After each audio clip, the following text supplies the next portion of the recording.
Hello, I'm Alex from Annie Best Recaps, and I'd love to tell you a story. The story begins in the year 2029, when a boy named Akira loses both his parents in a terrible car accident. With no other family, he finds himself completely alone in the world. However, a good friend of his father, a man named Kazuha, takes him in. There, Akira is welcomed with open arms, and Kazuha's daughter, Tawasa, promises to be the best big sister ever. 9 years later, the world is a different place. Artificial intelligence has spread to every corner of society, but not everyone is happy. Millions have lost their jobs to automation, and AI-related crimes are skyrocketing. The technology advances relentlessly, and many are demanding government intervention. Our protagonist, Akira, follows the news and watches with a mix of pride and admiration as his sister becomes more and more famous. Tawasa is considered a prodigy, the world's leading mind in android research. With multiple doctorates and patents, she runs a massive company and serves as a research consultant. Akira is in awe. Everywhere he looks, he sees the technology she helped create. His feelings, however, go beyond admiration. Over the years, Akira has fallen in love with her. One night, Tawasa's worst nightmare comes true. Several countries are calling for a complete halt to android research.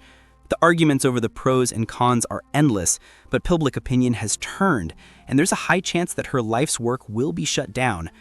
Akira can't do much, but he decides the least he can do is keep her spirits up. He asks her to go to the zoo, and she's completely taken aback when she realizes he's asking her out on a date. Her smart wristwatch even advises her to confess her feelings, reminding her that they aren't blood-related. The next day, the two spend the day at the zoo, and this becomes the first of many more dates. One evening, Akira gives her a robot pet as a gift, revealing he's been studying non-stop to learn more about her research. Later, it's Tawasa's turn to give him a gift, a photo album so he can remember all the time they've spent together. She tells Akira how important he is to her, and the boy, unable to hold back any longer, confesses his love for her. To his luck, Tawasa feels the same way and says she would love to marry him. The AI that permeates their home played a big role in bringing them together, and the two think it. Tawasa finds it strange how people use AI for every little thing, but just as they're on the verge of creating artificial personalities indistinguishable from humans, they can't accept it. Days later, Tawasa attends a shareholder meeting for her company. There's a crowd of protesters outside, but inside, the room is filled with prominent world leaders. If she can win over the public with her presentation, it will be a giant step forward for the advancement of androids. She embraces Akira, and he wishes her good luck. The presentation begins. Tawasa's devices are implanted in the body, allowing users to utilize AI 24/7, connected to the network at all times, even in their sleep.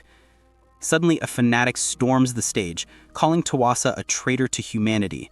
He fires a shot at her. Akira rushes to save her, but he's too late. Tawasa, though wounded, is more worried about him as the shooter is still armed. Akira realizes the danger, throws himself in front of her to protect her, and is shot several times in the back. He collapses, cursing his failure as his consciousness fades. Realizing his life is about to end, he uses his last breath to whisper a heartfelt apology to Tawasa. Moments later, Akira awakens to a sharp fall from inside a pod. He quickly realizes all his wounds are gone, but he has no idea where he is. A look outside only deepens his concern. The city is in utter ruins. The pain of a rock hitting his head makes it clear this isn't a dream. He notices he fell from some kind of medical capsule.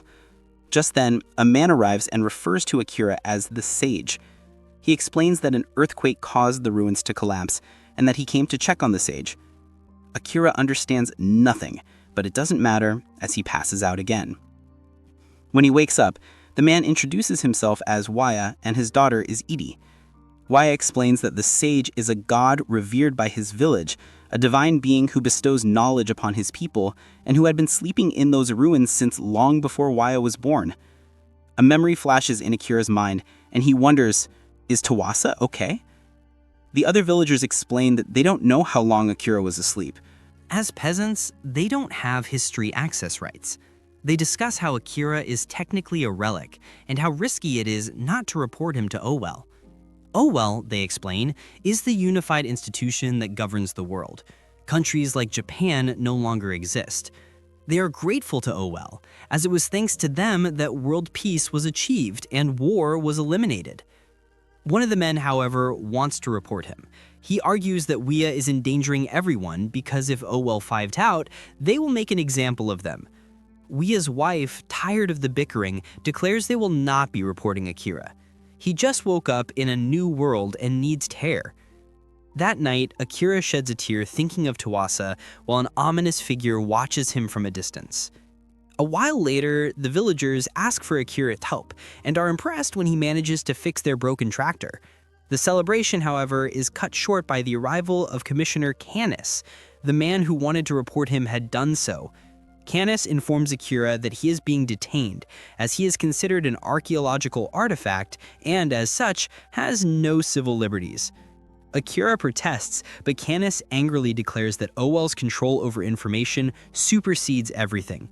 Wea tries to defend Akira, but Canis informs him that he is also under arrest for treason for failing to report the relic.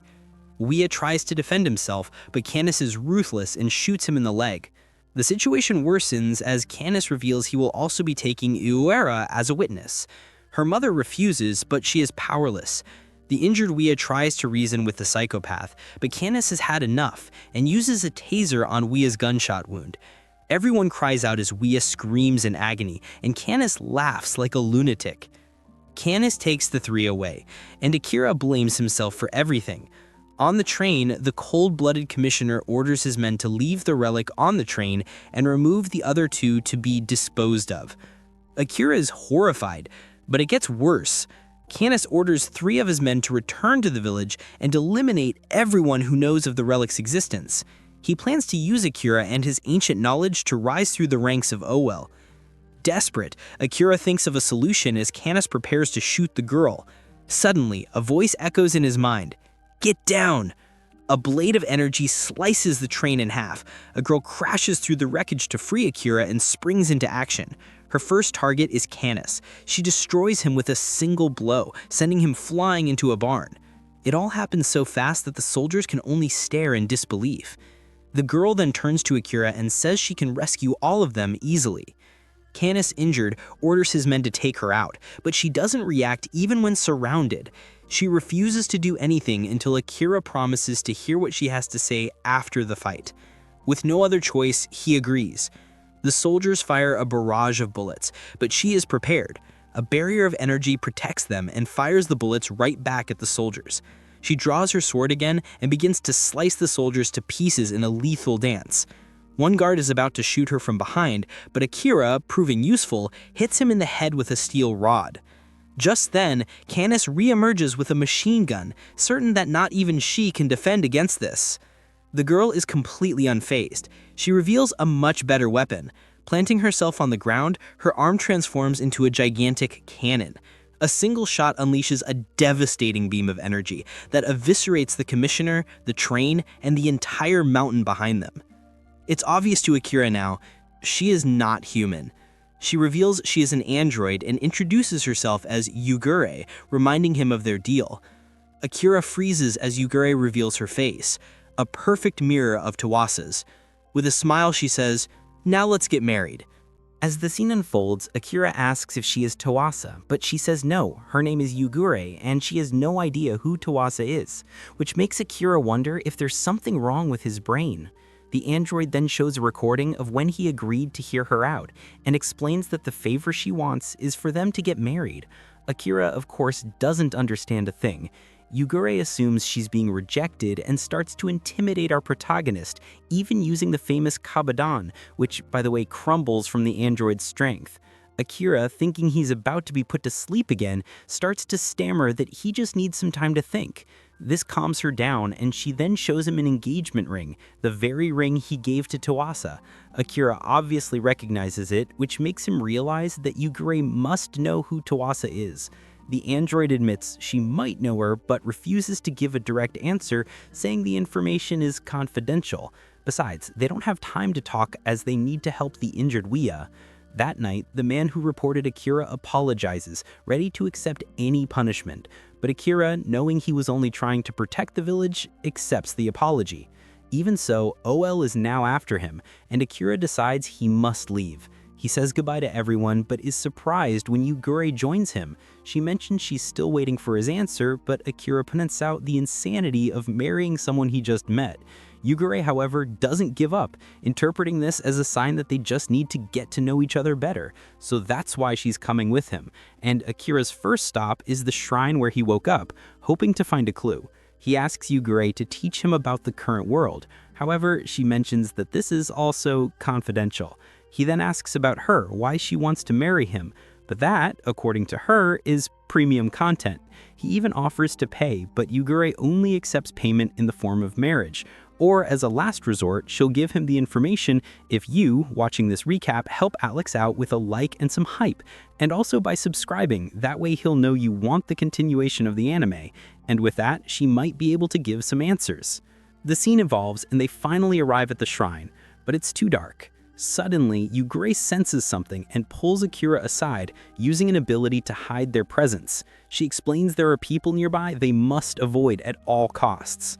A strange woman then cuts her way into the shrine with her sword, while the other, named Hakubo, seems peaceful, but Yugure warns that they'll be in mortal danger if found by them. The girls are looking for someone, and Hakubo uses a kind of radar. This makes Akira realize they are androids, just like Yugure. However, he notices a curious similarity, as all of them somehow have a face identical to Tawasa's. Suddenly, the angry woman senses something, and with an attack, reveals that Iti, Wia's daughter, was hiding nearby. Akira silences him, explaining that they won't hurt her. After being questioned, E.T. confirms she knows that Canis was eliminated and admits to knowing who the culprit is. Miss Hothead demands to know who it was, but the girl bravely says she can't tell as the person who did it saved her life. Since she also doesn't know where they are, the girls decide it's another dead end and leave. Akira rushes to the girl and she reveals she followed them because she needed to return his watch, which she found in the ruins. Akira puts it on, hoping to find a clue, and sees there's a message from Tawasa. In the recording, Tawasa admits to having made many mistakes and that she must live with the knowledge of what she's done. They are sins that will haunt her forever, a burden she must carry alone. She expresses her undying love for Akira, but begs him not to look for her, no matter what. Her final message is for Akira to cherish the life and time he has. The message was from none other than 200 years ago. This forces Akira to accept the harsh reality that Tawasa is gone. But even so, he refuses to give up completely and declares he will still look for her, and his next stop will be the house where they used to live. Knowing things could get dangerous, he asks Yugure, whom he feels he can trust, to accompany him. Later, Yugure explains that Yoami and Hakubo are officers in the OL Special Forces and are after her. This makes Akira wonder if Yugure works for OL and why they all have the same face. But guess what, my dear friends, it's all confidential. At least he'd like to know why she wants to marry him, and her answer is simple: because I want to. Akira reminds her that his fiancée is Tawasa, but Yugure retorts that since they weren't married yet, she still has a chance. She then pins him to the ground, promising to make him forget Tawasa and fall madly in love with her. After a lot of pressure, Akira finally gets her to stop by calling her by her name for the first time, and this makes her hit the brakes and behave. The scene shifts, and the next day, while E.T. heads home, they prepare for their journey. They need to cross a river, but the ferry only runs once a week. Fortunately, a man named Oboro, who's heading to the same destination, offers them a ride. Oboro asks them what they're going to do in Honshu, and Yugure, without the slightest shame, tells him they're on their honeymoon. As soon as they arrive, Akira bumps into a girl and accidentally breaks her paintbrush. He promises to buy her a new one, and she introduces herself as Amor. Akira pays for the brush with the money Wia gave him, but the clerk gives too much change. The shop owner is furious with the employee, especially since he had already been scammed and bought a fake Litojin.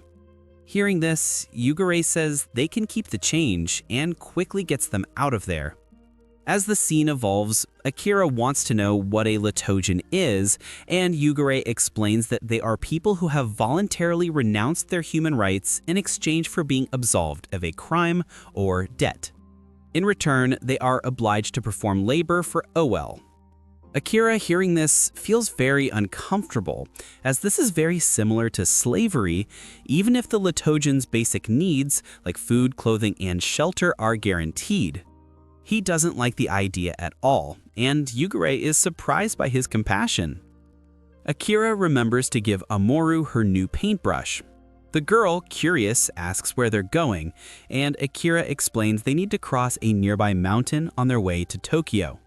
The girl reveals that OL has a checkpoint on the main road, but fortunately she knows an alternative route and leads them there. On the way, Amoru shows off her drawings and Akira is impressed. He can't help but see Tawasa in the picture, but Yugure points out that it's actually her in the drawing. Amoru reveals she always wanted to draw storybooks, and Akira is sure she can do it and hopes she'll let him read one of her books someday. Suddenly, something seems wrong, and she runs ahead. Yugure notices this and also spots a strange tattoo on the girl's back. That night, the group dines on roasted rabbit thanks to Yugure's hunting skills. Akira, curious, asks if the android eats food, and she reveals she has an infinite energy core, but eats as a hobby. Yugure then changes the subject and asks to see the book Amoru carries. The girl gets scared, but Yugure reassures her, revealing she knows it's a banned book, but that she won't steal it.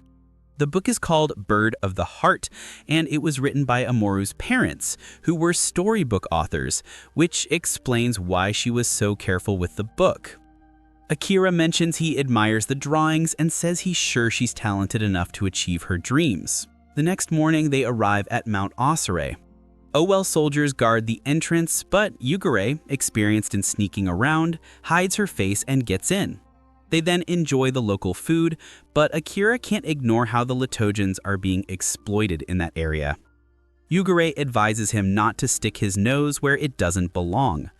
Akira acknowledges he has enough problems of his own and won't get into more trouble, but he can't help but feel bothered by it all, as none of it seems right.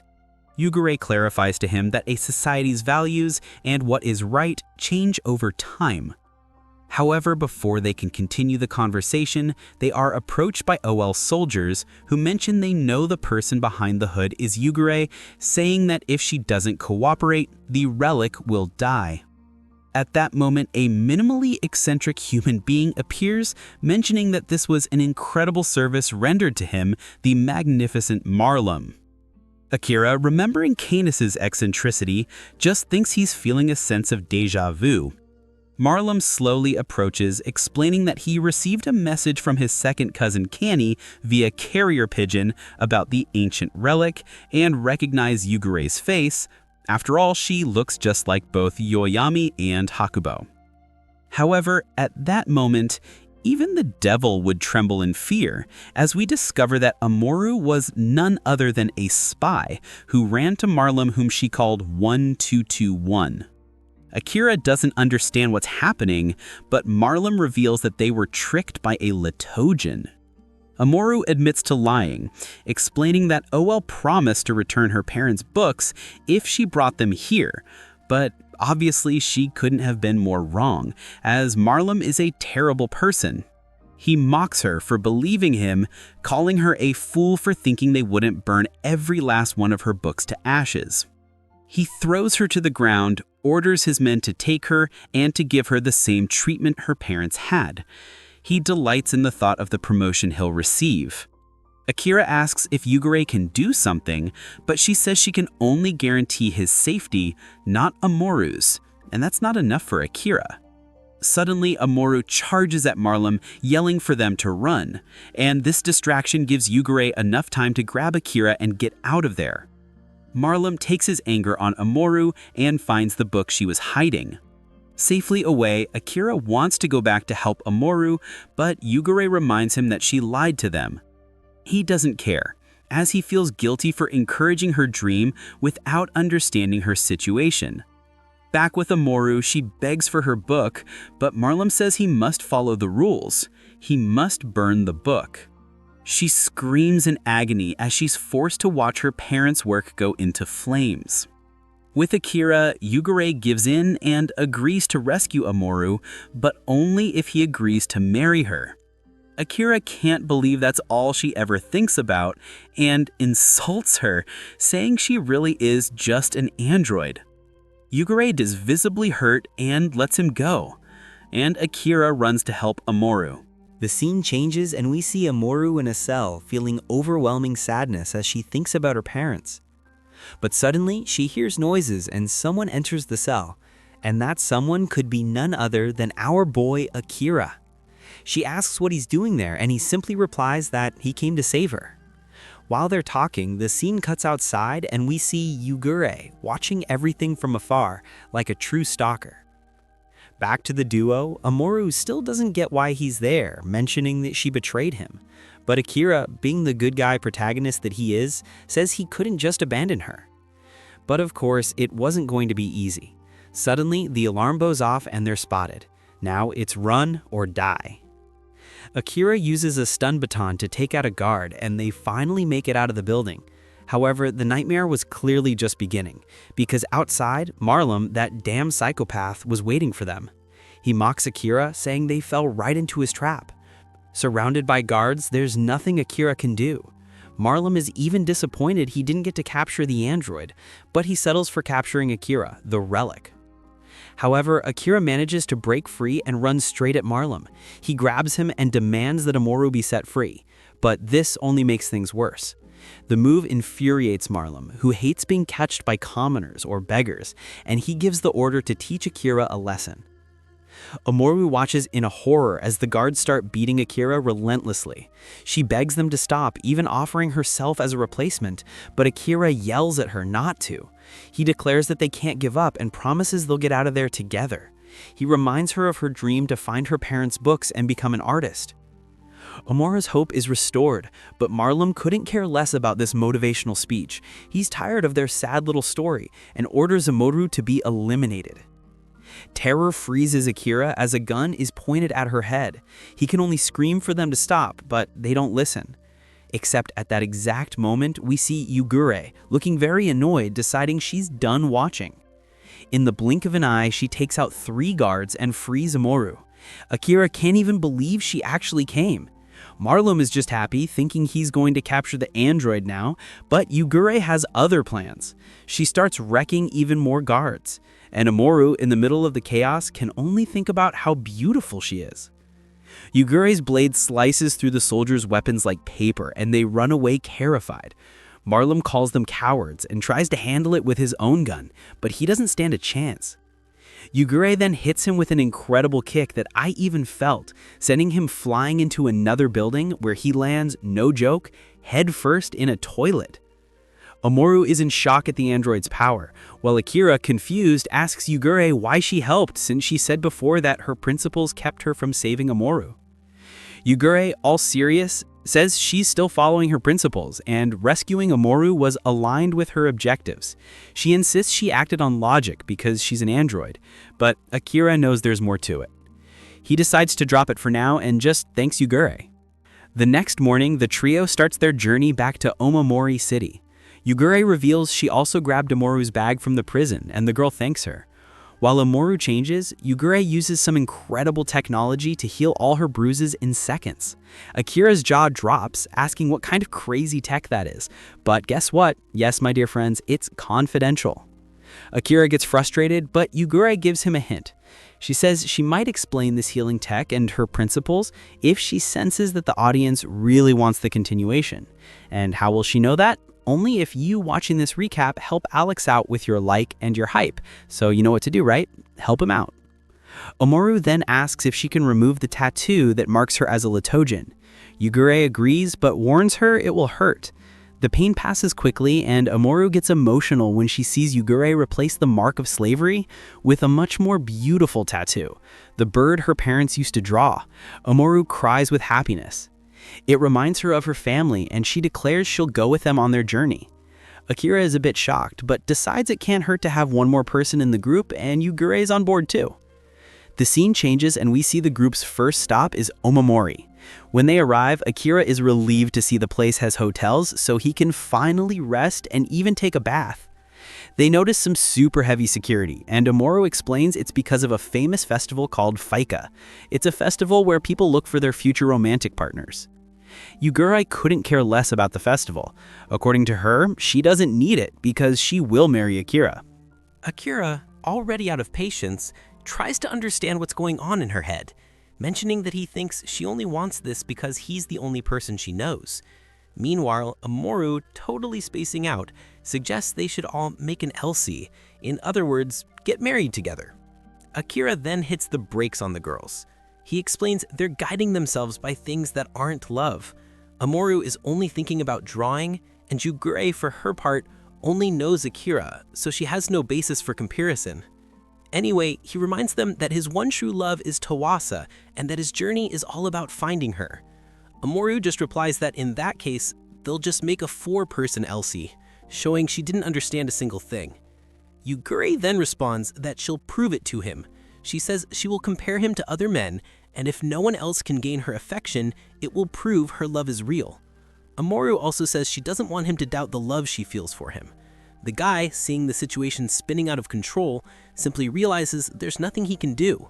The girls have made up their minds. They are going to the festival.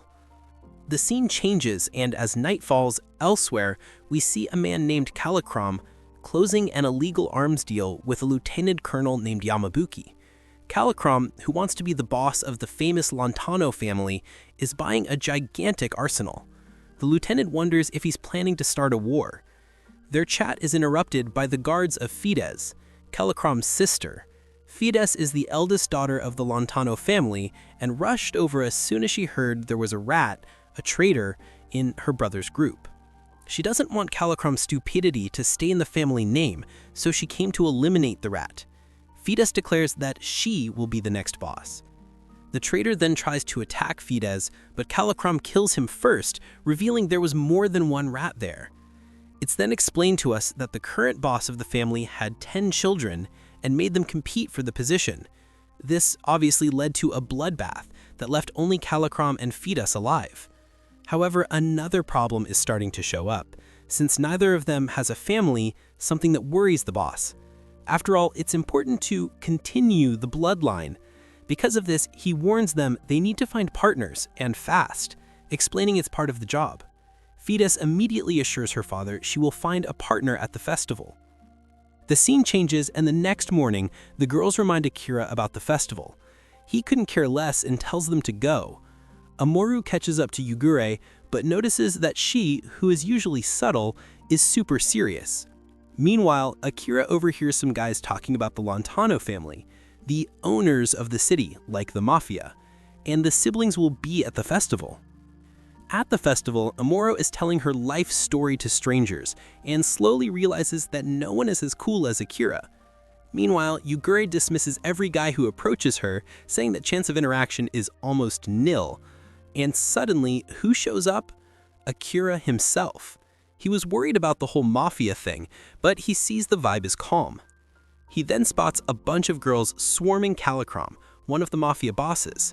On the other side, a line of men tries to impress Fides, but she dismisses them one by one with a snap of her fingers until no one is left.